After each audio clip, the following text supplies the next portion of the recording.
नमस्कार दोस्तों, आप सभी का स्वागत है। आज हम जानेंगे राधा कृष्ण के अमर प्रेम की 5 अनूठी अनसुनी कथाएं। तो चलिए शुरू करते हैं। राधा और श्री कृष्ण का प्रेम अमर है। राधा ने श्री कृष्ण से और श्री कृष्ण ने राधा से निस्वार्थ और आत्मिक प्रेम किया था। इसी प्रेम का कारण आज श्री कृष्ण के नाम के आगे राधा लगता है। राधे कृष्ण। कोई रुक्मिणी कृष्ण क्यों नहीं कहता, जबकि रुक्मिणी भी तो राधा की तरह प्रेम करती थी। आओ जानते हैं राधा कृष्ण प्रेम की अनसुनी बातें। चौथी कथा, श्री कृष्ण की मुरली पर नाचती राधा रानी। राधा के परिवार को जब पता चला कि यह श्री कृष्ण की मुरली सुनकर उनके प्रेम में नाचती हुई उनके पास पहुंच जाती है, तो उन्होंने राधा को घर में ही कैद कर दिया था। तब श्री कृष्ण ने अपने साथियों सहित एक दिन उन्हें रात में कैद से मुक्त कराकर उद्धव और बलराम सहित अन्य सखियां के साथ रात भर नृत्य किया था। यह रात पूर्णिमा की रात थी जब महारास हुआ था। बाद में राधा की माँ राधा के कक्ष में गई तो राधा उन्हें वहां सोते हुए मिली। कहते हैं कि उस वक्त श्री कृष्ण को 2 ही चीजें सबसे ज्यादा प्रिय थीं, बांसुरी और राधा। कृष्ण की बांसुरी की धुन सुनकर राधा के जैसे प्राण ही निकल जाते थे। कई जन्मों की स्मृतियों को कुरेदने का प्रयास होता था और वह श्री कृष्ण की तरफ खींची चली आती थी।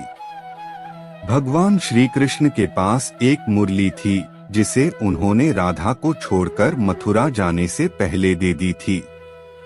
राधा ने इस मुरली को बहुत ही संभाल कर रखा था और जब भी उन्हें श्री कृष्ण की याद आती तो वह यह मुरली बजा लेती थी। श्री कृष्ण उसकी याद में मोरपंख लगाते थे और वैजयंती माला पहनते थे। श्री कृष्ण को मोरपंख तब मिला था जब वे राधा के उपवन में उनके साथ नृत्य कर रहे मोर का पंख नीचे गिर गया था, तो उन्होंने उसे उठाकर अपने सिर पर धारण कर लिया था और राधा ने नृत्य करने से पहले श्री कृष्ण को वैजयंती माला पहनाई थी। 5वीं कथा, कैसे हुई थी राधा जी की मृत्यु। पुराणों के अनुसार अष्टमी तिथि को कृष्ण पक्ष में श्री कृष्ण का जन्म हुआ था और इसी तिथि को शुक्ल पक्ष में देवी राधा का जन्म भी हुआ था। बरसाने में राधा अष्टमी का त्योहार बड़े धूमधाम से मनाया जाता है। राधाष्टमी का पर्व जन्माष्टमी के 15 दिन बाद भाद्रपद माह की शुक्ल पक्ष की अष्टमी को मनाया जाता है। बरसाने की गोप वृषभानु और कीर्ति की पुत्री राधा तो भगवान श्री कृष्ण की प्रेमिका थीं। बरसाने के अलावा राधा का अधिकतर समय वृंदावन में ही बिता।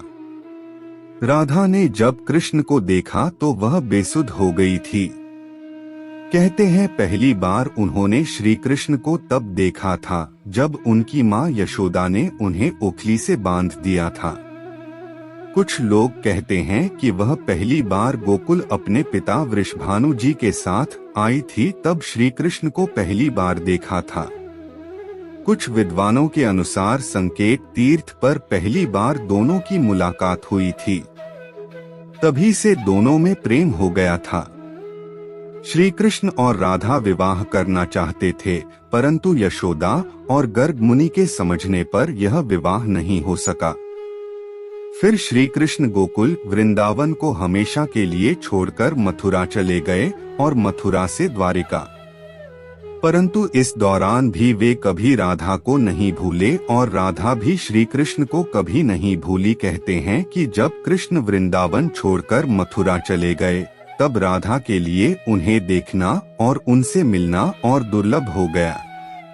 कहते हैं कि राधा और कृष्ण दोनों का पुनर्मिलन कुरुक्षेत्र में बताया जाता है, जहां सूर्य ग्रहण के अवसर पर द्वारिका से कृष्ण और वृंदावन से नंद के साथ राधा आई थीं।